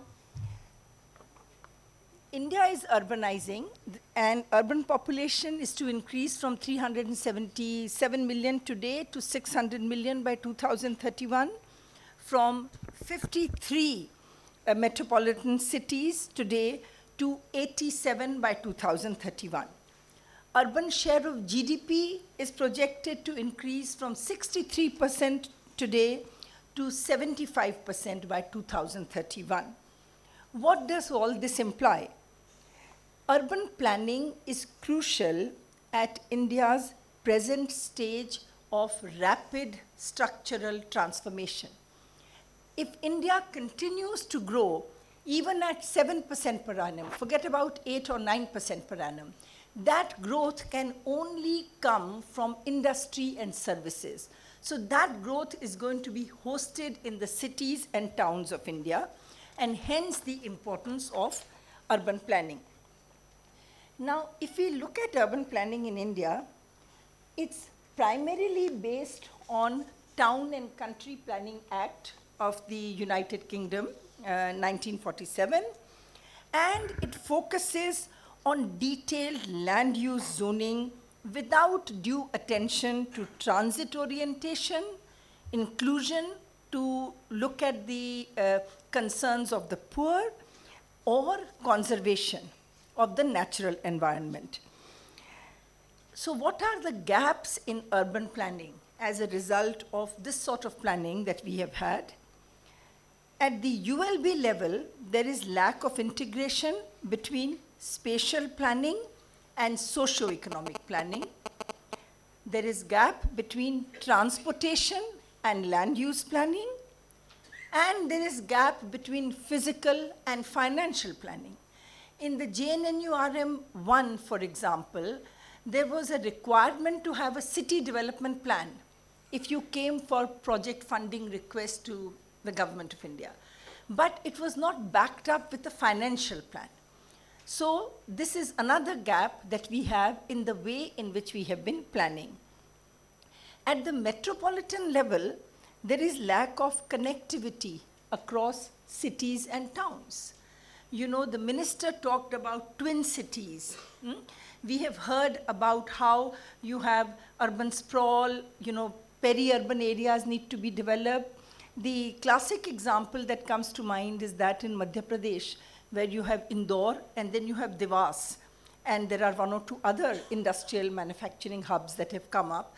But they are all dependent on the infrastructure of Indore because these townships have not been developed. They've not been connected well through transportation. So metropolitan level, we need connectivity across cities and towns.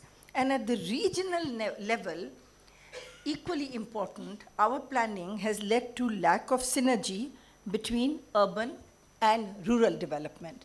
I think it's very important for those of us who are really talking about the challenges of urbanization to convince the larger development community that by investing in the urban sector, you are not dividing the country. It is not urban versus rural.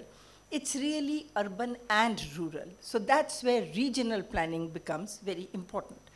Now, this is a slide that many of you may be familiar with from the report of the High-Powered Expert Committee. And basically, it comes up with an estimate of rupees 39.2 lakh crore worth of investment over a 20-year period beginning in 2012. This estimate does not allow for inflation that has happened since 2009-10. So this is at 2009-10 prices. It does not include primary education, primary health, electricity distribution, and very important, it does not include land cost. So essentially, it's a huge underestimate. But if somehow land can be provided, if we do not look at inflation, and we don't have physical development of schools and healthcare facilities or electricity, even then you have a requirement of about rupees 40 lakh crore, and there is an additional requirement of rupees 20 lakh crore for operation and maintenance of both old and the new assets. So where is this financing going to come from? One of our themes in this program is municipal finance, where we will be looking at the importance of a municipal finance list so that municipalities can levy taxes. Then, like property tax realization must be improved. There must be devolution, so you have predictable and guaranteed transfers from state governments, and a whole range of other funding mechanisms. But for this session here, we are talking about the potential of land as a resource, where you can have urban infrastructure development coming out of tapping the enhanced value of land, which results from the very investment in infrastructure that you make. And today we have examples in the country where this is so. So if we know that land values increase because of market forces of agglomeration, where investment activity goes, other investors go, people know this area is going to become industrialized, land values increase. Land values also increase because of urban planning. When you know that a zone is being changed from rural to urban, normally what happens is the speculators come in if they have inside knowledge. But even if there is no inside knowledge, once it is notified that you go from rural to urban land, there will be an increase in land value. Land values also increase when you put an expressway, an outer ring road, any major infrastructure facility. And that, in the first instance, leads to private gains. So somebody makes money out of enhanced value of that land. And what we say when we say that you should use land as a resource for urban development, we are really asking for tapping that enhancement in land value by the municipality or the state government, and that can be reinvested in urban infrastructure. So you basically mobilize resources for urban planning and urban infrastructure development by unlocking the land value. Unlocking land value does not mean just monetization of land by selling land. That would be like opening your family silver, selling it to put it in infrastructure. That's not what we are talking about. We are talking about tapping into the enhanced value as you build infrastructure. Now, we have put together some international examples of tapping into unlocked land value. I have to say that some of this is based on a paper that Dr. P.K. Mohanty and I have prepared for a volume that is being published by the Oxford University Press. Co-editors are Dr. Mohanty, myself, and Professor Ravi Kanbur. We have some excellent papers on financing, infrastructure development, sustainability, etc. in this volume, and the volume should be out by the end of the year. But since this is the beginning of our learning, if you ask me too many questions over here, I would not be able to answer. But what I would promise to do is any question that you ask, we can go back and work more. That's the whole idea of this project. Now, in Bogota, beginning in 1997 in Colombia, municipalities were authorized to capture 30 to 50% of the land value increments directly resulting from public investment in infrastructure or indirectly resulting from planning and regulatory changes. So you can well imagine, how much resource you get in hand if you tap 30 to 50%. And this has been going on for the last 15 years in Bogota in Colombia. In Copenhagen, appreciated land value resulting from a metro rail line of 22 kilometers has been unlocked through direct payments, 10%, real estate taxes, 10%, and operating profits from the metro, 30%, and then used for funding urban development. In Hong Kong derives a major proportion of its revenue from land through lease or sale of property with grant of densification and development rights. being in limited area, I mean, land is a very scarce commodity, and they use land as a resource by granting development rights or densification and tapping the value of it. In Sydney, in the metropolitan region, a betterment levy of 30% was imposed on specified rural lands during the period 1970 to 73, and the proceeds were earmarked for financing city improvements. In the United States, they have a development impact fee, which is an important instrument for unlocking land value. It is used to generate revenue to fund or recoup the cost of capital works or extensions of existing infrastructure attributable to new development in many cities. There are many more examples, and actually what I would like is for any of you who is familiar with other such examples or references where there is documentation of other examples to share with us, so that we can then circulate it to all of you, and we can really widen our knowledge. The next slide. What are the current instruments for unlocking land value in India? At the Government of India level is capital gains tax, which goes into the general fund. As you know, if you sell any asset and you make a capital gain, you pay a certain tax, and that goes into the Government of India's general fund. At the state government level, you have stamp duty and conversion charges. For development authorities at the state government level, you have land monetization, you have charges for floor space index increases, and you have development charges. For urban local bodies, it's really largely property tax. Vacant land tax is hardly used, but is available on the books for urban local bodies to use. Now, what are the innovations at work in India? Now, a lot of unlocking of land value is involved when you do major transport projects. And in the next session on land use and urban transport, you are going to be hearing a great deal about Ahmedabad, about Gujarat, about the outer ring road of Ahmedabad, Surat Urban Development Authority's outer ring road, and many such projects. So I have therefore deliberately, in order for there not to be an overlap, I'm not mentioning Ahmedabad, but it is possible that there are some other major experiments which are also missing from here. The purpose of sharing this with you is these are some illustrative examples, and then we again need to make this set more exhaustive, comprehensive, and look at it more closely.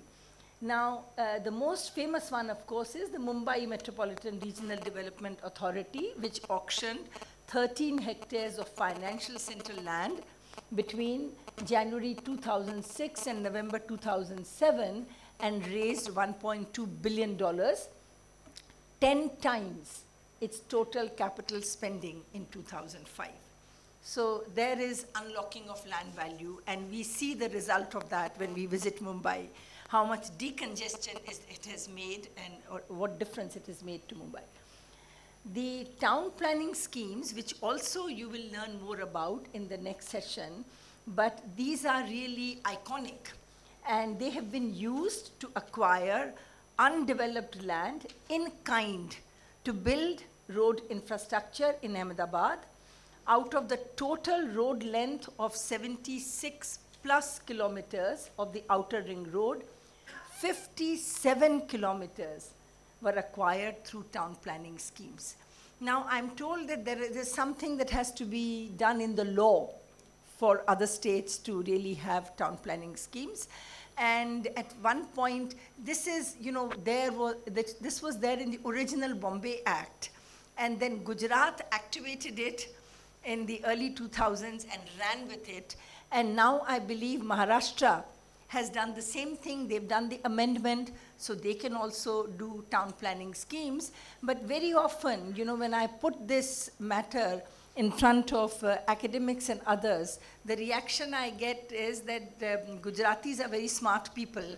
They are willing to give their land because they know the value will increase. They don't know whether in other parts of the country the reaction will be similar. I am not really concerned about that. I think if they made an effort, and now that there is demonstration that it works, land can be unlocked in this manner. The Greater Hyderabad Municipal Corporation levies an impact fee to generate resources for infrastructure development. We also heard in the first session that you've done away with FSI. Now, when you say you've done away with FSI, does that mean that you actually charge people, you created a market for it, or is people can just do what they like? I was just a bit confused when I heard you say that. So it's basically automatically whatever they create, an amount comes to the municipal corporation based on the okay, fine, all right. So there is a way in which you tap into that, the Hyderabad Municipal Development Authority is proposing to levy a special impact fee on any development occurring within 1 kilometer corridor of the outer ring road. Yeah?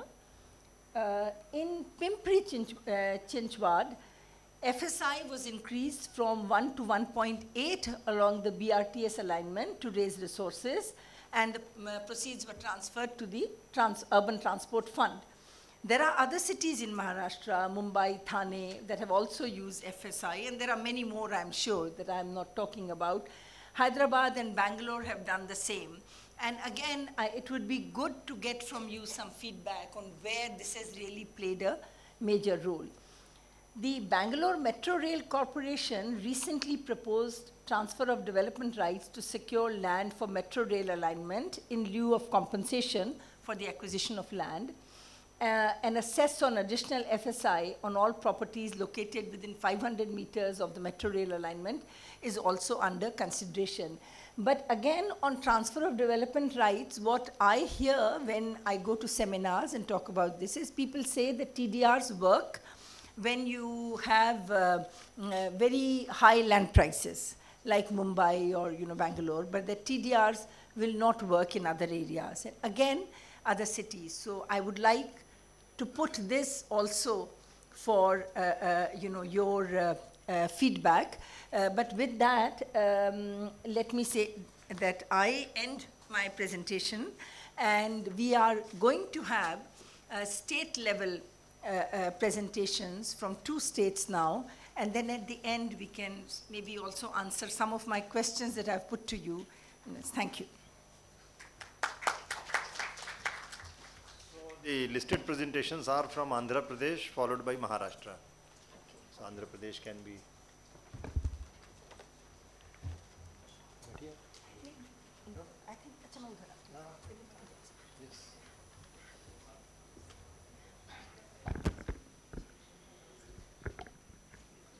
Please, kindly introduce yourself. Yeah. Good afternoon to all of you. I'm Naveen Mittal. I'm a Special Commissioner at Greater Hyderabad Municipal Corporation. I'm going to talk about basically going forward from what ma'am has just now explained, how to unlock land value.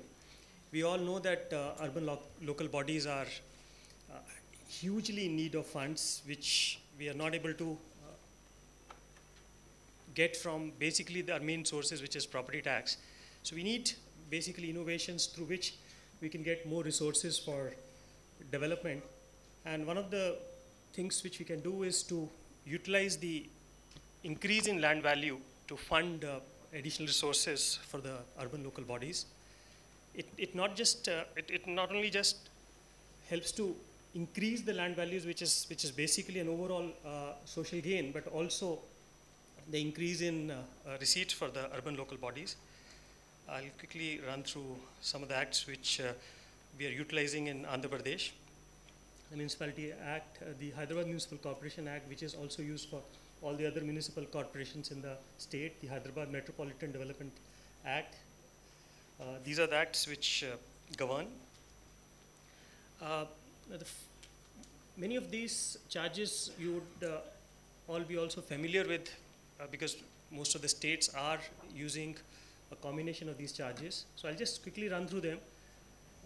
Layout charges is whenever somebody is developing a layout, we have three types of charges. One is the permission fee, the betterment charges, which is within the layout, the external betterment charges, which is for the development for the trunk infrastructure around the layout. And in Hyderabad, this ranges from 86 rupees to 129 rupees per square meter of site area for betterment charges and for external betterment charges. The building permission fee also follows a very similar pattern. We can just have an idea of how much is the total collection in this entire state from the combination of these layout and building permission fees. In the whole state in 2009-10, the total collection was about 311 crores, which went up quite substantially because the figures are up to December. This is something which ma'am talked about, the impact fee which we levy in Hyderabad as well as other corporations in the state. This is when somebody wants to develop a building which is abutting a major road, which we have done some work on, for example, some widening or some other new laying has taken place. Then we charge an impact fee on the buildings which come up on the surrounding. This is basically not a retrospective charge, but a prospective charge. As in when people come for development, then the impact fee is charged. And based on the category of the road, we have three categories, A, B, C. A is the highest category, the B is the middle category, and the C is the common category. So based on the category, the charges vary. For A category, it is 400 rupees a square feet in Hyderabad, 300 rupees per square feet for category B and per square feet. We also collect city level infrastructure impact fee for high-rise buildings. As has been mentioned, that we have done away with the concept of FSI, FAR. So whenever the development goes beyond a particular height, which is 15 meter or above or 4-5 floors and above, then we also charge a city level infrastructure impact fee, which actually is supposed to go into a separate escrow account, out of which 50% is utilized in the same area and 50% can be utilized for the rest of the city. This rate ranges from 100 rupees per square meter to 5,000 rupees per square meter based on the category, location, and the height. We also have a concept of special fees in our act, which says that with the permission of the government, the sanctioning authority, which could be an urban development authority or a municipal corporation, can charge a special fee from various projects which are in the vicinity of major developments like a ring road or a rail transit system or MMTS. Currently, we charge a value addition charge in the Cyberabad Development Authority area, which has now been merged into Hyderabad Metropolitan Development Authority. It's 310 rupees per square meter. We also have a substantial collection from vacant land tax. Now, there are certain debates about the chargeability of vacant land tax, but I think it's extremely important for a country like India, where a lot of people keep on retaining land without development, for which we bring in infrastructure. We create a lot of trunk infrastructure development, but actually the land doesn't come into use. So I think in most cases in Hyderabad, in fact, the vacant land tax is more than the property tax which would be there from a building if it comes up there. It's about 0.5% of the registration value of the land. And a lot of people keep coming to us and say that, oh, I've got a vacant land, how come my vacant land tax is more than what a neighboring building, constructed building pays? And the answer we give is that because you are not developing your land, this is to encourage you to develop the land and bring in more building into the city. We also have a concept of compounding fees. We all know that it's extremely difficult to comply with some of the regulations which we have. So we have this concept of a limit over a deviation which can happen to a sanctioned plan. So if the deviation is within 10%,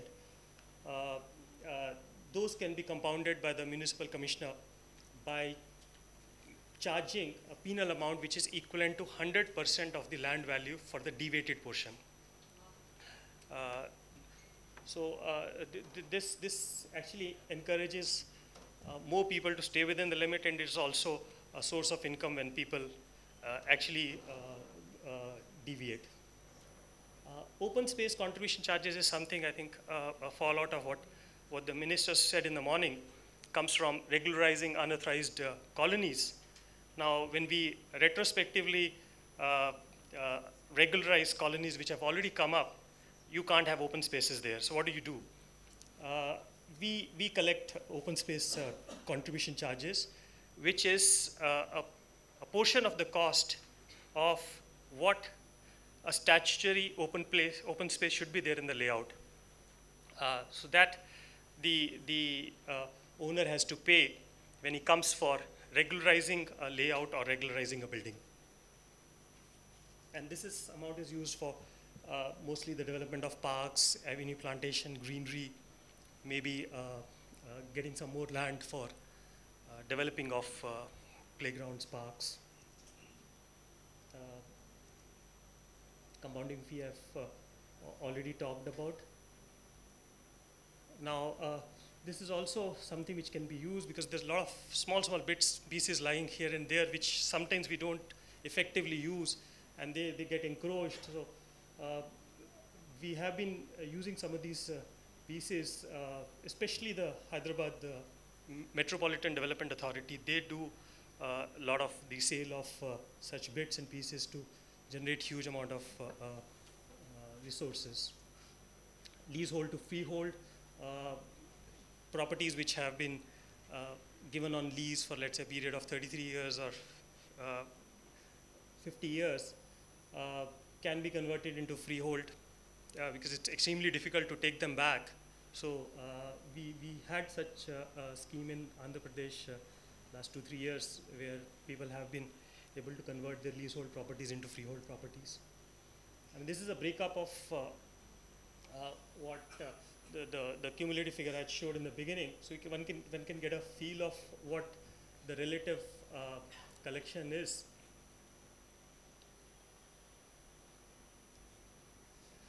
Now, this is a very interesting concept which I think originated in, yeah, I'll probably come to the questions maybe at the end of the presentation.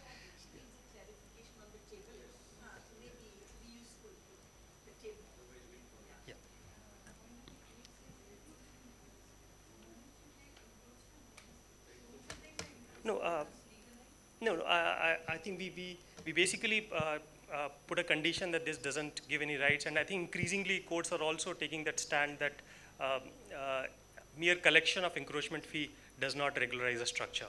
Do you have a court order for that?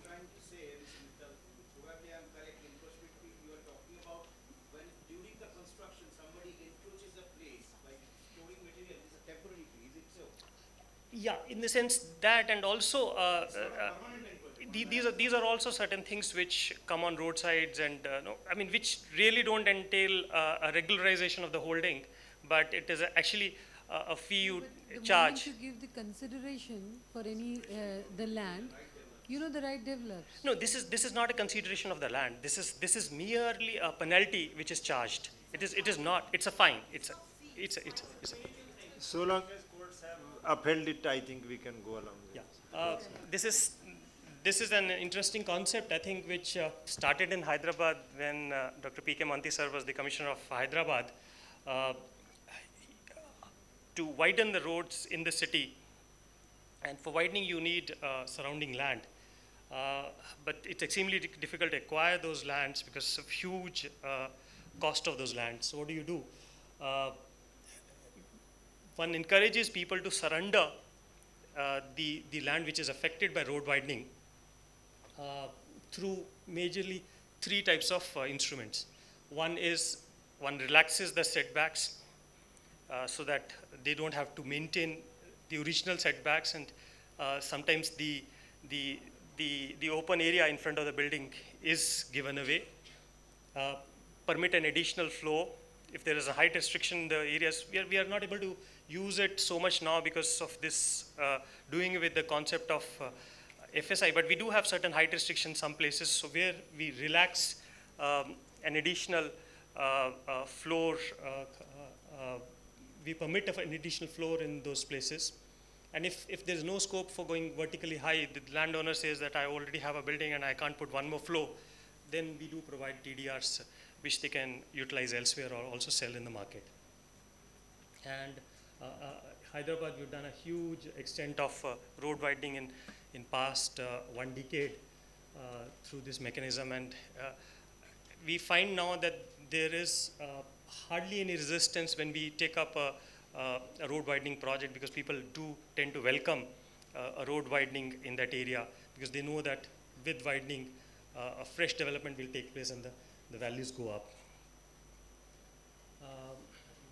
Consider speeding up so that we yes. I mean, this is something which high-tech city where a government-led development actually led to a huge increase in values. I'll also tell you about an interesting example in Vijayawada, where we acquired land through a sharing mechanism. We needed about 100 acres of land for Jain and Nora housing, about 12,000 houses there, but we didn't have any government land there. So we notified under the Land Acquisition Act, but it was stayed by the court. Some more land was notified, but it was also again stayed by the court. And then at some point, the landowners knew that it's only a delay, but it won't prevent the acquisition. And then there was a very interesting thing which happened there. The landowners actually, in fact, incidentally, I was collector of Vijayawada and also chairman of the Vijayawada Urban Development Authority at that time. This was in 2008-09. And ma'am has actually covered this one in one of the columns in Indian Express, where we actually had a sharing arrangement with the landowners. Because Andhra Pradesh, and especially Hyderabad, we have a concept of sharing for building development, where the landowner and the developer get together and they share the developed building 50-50 kind of a ratio.